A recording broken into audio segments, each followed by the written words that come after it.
بسم اللہ الرحمن الرحیم۔ تمام ناظرین کو مہر قاسم کی طرف سے لورز آف نالج میں خوش آمدید۔ ناظرین، بچپن میں کاہل، ضدی اور نالائق سمجھے جانے والے بچے کے بارے میں کوئی گمان بھی نہیں کر سکتا تھا کہ ایک دن یہ بچہ سرخ سیب یعنی کوسٹن دنیا تک پہنچ جائے گا۔ نہ صرف وہ سرخ سیب تک پہنچ جائے گا بلکہ وہ اسے حاصل بھی کر لے گا۔ شاید یہ ایسا اس لیے تھا کہ قسمت کی دیوی اس پر مہربان تھی اور قدرت نے اسے اس عظیم فتح کے لیے چن لیا تھا۔ دو بھائیوں سے چھوٹا محمد ثانی، جسے دنیا سلطان محمد فاتح کے نام سے بھی جانتی ہے، کسی بھی طرح سلطان بننے کا اہل نہیں تھا۔ محمد ثانی کا بڑا بھائی احمد انتہائی زیرک اور بہادر شہزادہ تھا۔ وہ امیسیا کا گورنر تھا، جبکہ دوسرا شہزادہ علی اپنے باپ سلطان مراد خان کا چہیتا تھا۔ ان دو بڑے بھائیوں کی موجودگی میں محمد ثانی کسی بھی صورت سلطان بننے کا خواب نہیں دیکھ سکتا تھا۔ پھر ایسا کیا ہوا کہ شہزادہ محمد سلطنت عثمانیہ کا جانشین بن گیا؟ ہوا یوں کہ اس کا بڑا بھائی احمد، جو امیسیا کا گورنر بھی تھا، وہ 1437 میں اچانک مر گیا۔ اس کی جگہ اس کے دوسرے بھائی علی کو امیسیا کا گورنر بنا دیا گیا۔ لیکن 1443 میں حضر پاشا نام کے ایک ترک سردار نے علی بے اور اس کے شیرخوار بچوں کو رات کے اندھیرے میں قتل کر دیا۔ حضر پاشا کا کیا انجام ہوا اور اس نے علی بے کو کیوں قتل کیا تھا، یہ بات تاریخ میں واضح نہیں ہے۔ بہرحال یہ واقعات جیسے بھی ہوئے، محمد ثانی کے راستے سے دونوں بڑے بھائی ہٹ چکے تھے اور اس کے سلطان بننے میں کوئی خاندانی رکاوٹ باقی نہیں رہی تھی۔ وہ سلطان بن گیا، لیکن ایک چھوٹا سا مسئلہ ابھی باقی تھا۔ وہ یہ کہ اس کی ایک سربین سوتیلی ماں کا 1 سال کا بیٹا، جس کا نام اس کے باپ نے احمد ہی رکھا تھا، وہ ابھی زندہ تھا۔ 1 سال کا بچہ سلطان محمد ثانی کے لیے اس وقت کوئی مسئلہ نہیں تھا، لیکن سلطان یہ سیکھ چکا تھا کہ اگر سرخ سیب حاصل کرنا ہے تو اسے ہر صورت امن و امان برقرار رکھنا ہوگا، چاہے اس کی کچھ بھی قیمت دینا پڑے۔ یہ 1 سال کا بچہ اس وقت نہیں تو سلطان کے نزدیک مستقبل میں ایک پوٹینشل تھریٹ ضرور تھا۔ چنانچہ عین اس وقت جب اس کی سوتیلی سربین ماں سلطان محمد ثانی کو تخت نشینی کی مبارکباد دے رہی تھی، سلطان کے حکم پر ایک ملازم 1 سالہ احمد کو پانی کے حوض میں ڈبو رہا تھا۔ اگلے روز سلطان کے اس ملازم کو بھی احمد کے قتل کے الزام میں قتل کروا دیا۔ پھر محمد ثانی نے 1 سالہ احمد کی ماں کی شادی ایک ترک سردار سے کر کے اسے دارالحکومت سے باہر بھیج دیا۔ سلطان محمد ثانی ہی سلطنت عثمانیہ کا وہ سلطان تھا جس نے یہ قاعدہ اور قانون بنا دیا تھا کہ اس کے بعد اس کے بیٹوں میں سے جو بھی تخت پر بیٹھے گا، اس کے لیے لازمی ہوگا کہ وہ تخت کے دوسرے وارثوں دعوے داروں کو یعنی اپنے بھائیوں کو قتل کر دے گا تاکہ ریاست میں امن قائم رہے۔ ناظرین، ایک معصوم شہزادے کو اس طرح بے دردی سے قتل کیوں کیا گیا؟ کیا وہ سلطان محمد ثانی کے لیے خطرہ ثابت ہو سکتا تھا؟ تاریخ یہ ثابت کر چکی تھی کہ سلطان کے لیے سب سے بڑا خطرہ اس کے بھائی ثابت ہوتے تھے۔ سلطان مراد خان نے جب قسطنطنیہ پر حملہ کیا تھا تو پیچھے اس کے بھائی نے بغاوت کر دی تھی اور وہ تخت پر قابض ہو گیا تھا، جس کی وجہ سے سلطان مراد خان کو قسطنطنیہ کا محاصرہ چھوڑ کر واپس لوٹنا پڑا تھا۔ سلطان محمد ثانی ایسا کوئی خطرہ مول نہیں لینا چاہتا تھا۔ سلطان بنتے ہی اس نے سرخ سیب حاصل کرنے کے خواب دیکھنا شروع کر دیے تھے۔ سلطان محمد فاتح کو فتح قسطنطنیہ کا جنون کی حد تک شوق تھا۔ وہ حضور صلی اللہ علیہ وآلہ وسلم سے گہری روحانی وابستگی رکھتے تھے اور حضور صلی اللہ علیہ وآلہ وسلم کی حدیث کے مطابق اس سعادت کو حاصل کرنا چاہتے تھے۔ آپ صلی اللہ علیہ وآلہ وسلم نے کئی 100 سال پہلے قسطنطنیہ کی فتح کی بشارت دی تھی اور اس فوج میں شامل مجاہدین کو جنت کی بشارت دی تھی۔ اس حدیث پاک کے علاوہ ایک اور روحانی واقعہ بھی قسطنطنیہ کی فتح کا پیش خیمہ ثابت ہوا۔ تاریخ میں یہ واقعہ بیان کیا جاتا ہے کہ ایک رات سلطان محمد فاتح کے خواب میں ایک بہت نورانی صورت بزرگ تشریف لائے اور حکم دیا کہ قسطنطنیہ پر حملہ کر دو۔ کہا جاتا ہے کہ وہ بزرگ خود حضرت ابو ایوب انصاری رضی اللہ تعالیٰ عنہ تھے۔ یہ حضور نبی کریم صلی اللہ علیہ وآلہ وسلم کے وہ میزبان صحابی ہیں کہ جن کے گھر کے سامنے مدینہ میں حضور صلی اللہ علیہ وآلہ وسلم کی اونٹنی رک گئی تھی اور ان کو حضور کے پہلے میزبان ہونے کا شرف حاصل ہوا تھا۔ حضرت ابو ایوب انصاری رضی اللہ تعالیٰ عنہ حضرت معاویہ بن ابو سفیان رضی اللہ تعالیٰ عنہ کے دور میں مسلمانوں کے اولین دستوں کے ہمراہ قسطنطنیہ پر حملہ آور ہوئے تھے، مگر فتح یاب نہ ہو سکے۔ قسطنطنیہ کی فصیل کے باہر ہی بہت زیادہ شہداء کے ساتھ آپ بھی شہید ہو گئے تھے اور آپ کو وہیں دفن کر دیا گیا تھا۔ جس وقت سلطان محمد فاتح کو یہ روحانی بشارت ملی، اس وقت ایشیا اور یورپ کے جغرافیائی حالات قسطنطنیہ پر حملے کے لیے بہت موزوں ہو چکے تھے اور قسطنطنیہ ایک زوال پذیر ریاست میں تبدیل ہوتی جا رہی تھی۔ قسطنطنیہ کی 1000 سال کی تاریخ میں یہ پہلا موقع تھا جب فوجی نقطہ نظر سے بھی مسلمان اس قابل ہو چکے تھے کہ قسطنطنیہ پر بھرپور جلغار کر سکتے تھے۔ دفاعی لحاظ سے قسطنطنیہ اس زمانے میں دنیا کا سب سے مضبوط قلعہ تھا۔ اس کی دیواروں کی موٹائی اتنی زیادہ تھی کہ گزشتہ 1000 سال میں کوئی بھی بیرونی فوج طاقت کے زور پر اس شہر کو فتح نہیں کر سکی تھی۔ آج بھی اگر اس کی فصیل کی دیواروں کی موٹائی کو دیکھیں تو انسانی عقل دنگ رہ جاتی ہے۔ اس موٹی دیوار کے بھی کئی حصار تھے۔ ایک بیرونی حصار تھا جو میدانی علاقوں کی طرف تھا۔ اس کے علاوہ شہر کے نزدیک اندرونی حصار تھا، وہ بھی اتنا ہی مضبوط تھا، اور ان دونوں حصاروں کے درمیان ایک گہری چوڑی خندق تھی جس کی گہرائی 100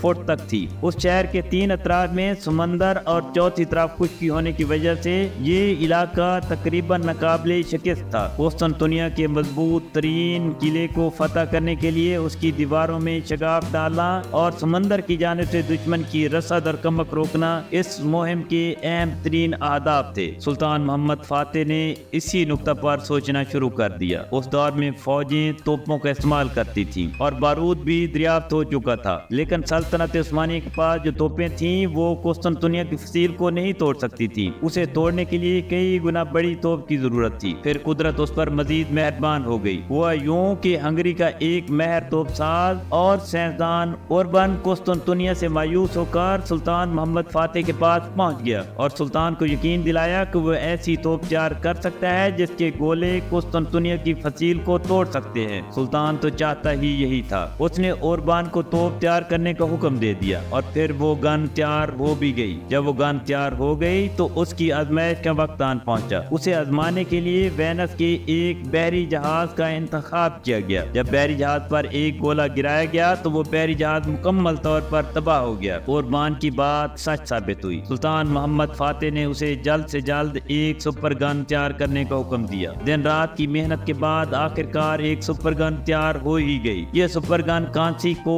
پگھلا کر بنائی گئی تھی۔ سپر گن کا وزن 18 ٹن تھا اور اس کی نال کی لمبائی 27 فٹ اور نال کا قطر 30 انچ تھا۔ سپر گن 1 میل کے فاصلے سے 300 کلو گرام تک کے گولے فصیل پر پھینک سکتی تھی۔ جب ایک سپر گن اور 170 کے لگ بھگ چھوٹی توپیں تیار کر لی گئیں تو سلطان محمد فاتح نے 5 لاکھ پر مشتمل ایک لشکر جرار تیار کیا۔ یہ فوج ہر طرح کے ساز و سامان سے لیس تھی۔ سپر گن کو 100 بیل اور 600 مزدور کھینچتے تھے۔ عثمانی بحری بیڑا 170 بحری جہازوں پر مشتمل تھا جس کا مقصد قسطنطنیہ کی ناکہ بندی کرنا اور قسطنطنیہ پر سمندر کے راستے حملے کو یقینی بنانا تھا۔ آخرکار وہ وقت آن پہنچا جس کا سلطان محمد فاتح کو بے چینی سے انتظار تھا۔ عثمانی فوج نے قسطنطنیہ کا محاصرہ کر لیا تھا۔ سلطان نے ایک پہاڑی پر اپنا سنہری اور سرخ خیمہ نصب کروا دیا تھا اور خود میدان جنگ کا بغور مشاہدہ کر رہا تھا۔ قسطنطنیہ کے 3 اطراف میں پانی اور چوتھی سمت میں خشکی کا ایک بڑا راستہ تھا جہاں سلطان محمد فاتح کی بڑی فوج اور توپیں موجود تھی۔ سلطان کی بحریہ قسطنطنیہ کے قریب آنے کے لیے ان سمندروں میں پیش قدمی کرتی رہی، لیکن خلیج زری یعنی گولڈن ہارن کے قریب سمندر سے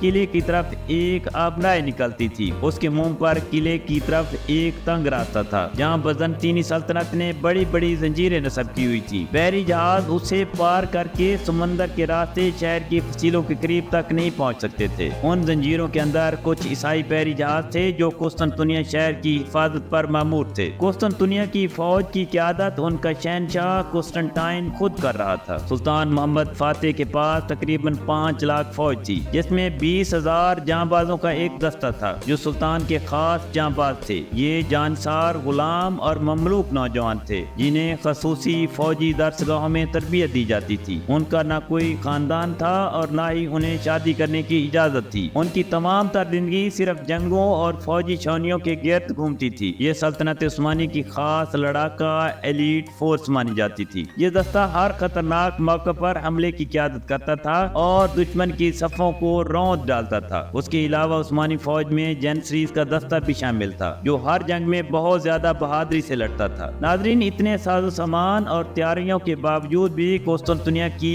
فصیل کی دیواروں کو توڑا نہ جا سکا۔ پھر سلطان کے دشمنوں کے ایک بندے نے سلطان کو ایک ایسا فارمولہ دیا جو بہت کارگر ثابت ہوا۔ وہ فارمولہ کیا تھا؟ ہوا یوں کہ جب سلطان محمد فاتح قسطنطنیہ کا محاصرہ کر رہا تھا تو سلطنت عثمانی کے حلیف ملک ہنگری نے سلطنت عثمانیہ سے صلح کا معاہدہ ختم کر دیا۔ صلح کا معاہدہ ختم کرنے کا پیغام لے کر آنے والے قاصد نے جب دیکھا کہ مسلمان توپ خانہ فصیل کی دیوار پر ایک ہی جگہ گولے برسا رہا ہے تو وہ ہنس پڑا اور کہا اگر آپ ایک ہی جگہ پر گولے برسائیں گے تو کبھی بھی یہ فصیل نہیں توڑ سکیں گے، کیونکہ فصیل توڑنے کے لیے مثلث میں 3 مختلف جگہوں پر نشانہ لگانا ضروری ہے۔ فصیل توڑنے کا ایک زبردست فارمولہ مسلمانوں کے ہاتھ لگ چکا تھا۔ انہوں نے جب مثلث میں 3 مختلف جگہوں پر نشانے لگائے تو فصیل کی دیوار میں شگاف پڑ گیا، لیکن خندق کی موجودگی اور دوہری فصیل مسلمان فوج کے لیے ایک بہت بڑی رکاوٹ تھی۔ پھر اچانک ایک ایسا واقعہ پیش آیا کہ عثمانی لشکر کے اندر مایوسی پھیل گئی۔ ہوا یوں کہ ہنگری کا ایک جہاز قسطنطنیہ میں داخل ہوا۔ اسلامی لشکر میں یہ بات مشہور ہو گئی کہ یورپ نے اپنے دستے قسطنطنیہ کی حفاظت کے لیے بھیجنا شروع کر دیے ہیں۔ حالانکہ وہ جہاز قسطنطنیہ میں یہ بتانے آیا تھا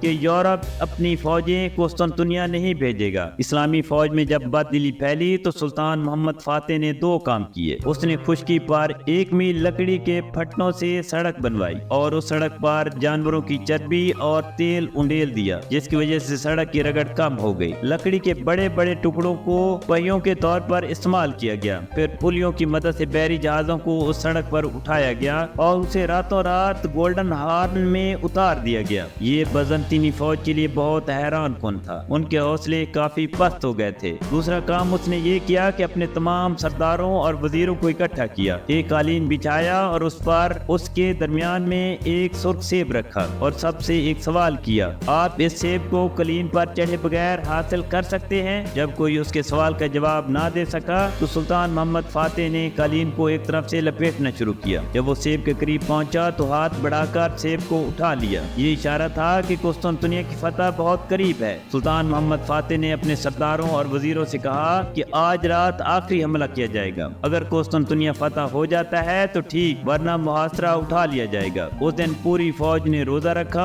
اور دن بھر عبادت کی۔ رات کو حملہ کر دیا گیا۔ یہ حملہ اتنا شدید تھا کہ بازنطین کی فوج بوکھلا گئی، لیکن پھر بھی انہوں نے ڈٹ کر مقابلہ کیا۔ اسلامی فوج کو فصیل کے اندر داخل نہ ہونے دیا۔ جب مسلمان فوج مایوسی کے کنارے پر پہنچ چکی تھی، عین اسی وقت ان کے پاس ایک غیبی امداد آن پہنچی۔ ناظرین، وہ غیبی امداد کیا تھی؟ ہوا یوں کہ قسطنطنیہ کے اندر ایک خفیہ دروازہ تھا جس سے قسطنطنیہ کے عیسائی دستے نکل کر پیچھے سے اسلامی فوج پر حملے کرتے تھے اور پھر اس دروازے سے روپوش ہو جاتے تھے۔ ایسا ہی ایک حملہ دشمن کے ایک دستے نے کیا اور واپسی پر دروازہ بند کرنا بھول گئے۔ وہاں مسلمان فوج کے 30 کے لگ بھگ سپاہی موجود تھے۔ وہ قلعے میں داخل ہو گئے اور فصیل پر چڑھ کر قسطنطنیہ کا جھنڈا اتار کر گرا دیا اور سلطنت عثمانیہ کا جھنڈا لہرا دیا۔ جیسے ہی مسلمانوں نے سلطنت عثمانیہ کے جھنڈا فصیل پر لہراتے ہوئے دیکھا، ان کے اندر ایک نیا ولولہ آ گیا اور وہ ایک نئے جوش کے ساتھ حملہ آور ہوئے۔ دوسری طرف بازنطینی فوج سلطنت عثمانیہ کا جھنڈا دیکھ کر یہ سمجھ بیٹھی کہ قلعے پر مسلمانوں کا قبضہ ہو گیا ہے۔ وہ اپنی جان بچانے کے لیے ادھر ادھر دوڑنے لگے۔ مسلمان فوج تیزی سے قلعے کے اندر داخل ہوئی اور قلعے کے دروازے کھول دیے گئے۔ 1000 سال سے بند فتح کے دروازے ہمیشہ کے لیے مسلمانوں پر کھل گئے تھے۔ یہ ایک بہت بڑی فتح تھی۔ اس فتح کے بعد عثمانی سلطنت 3 بڑے اعظموں میں پھیل گئی اور کئی 100 سال تک کفر کے دلوں میں اسلام کا خوف پیدا کرتی رہی۔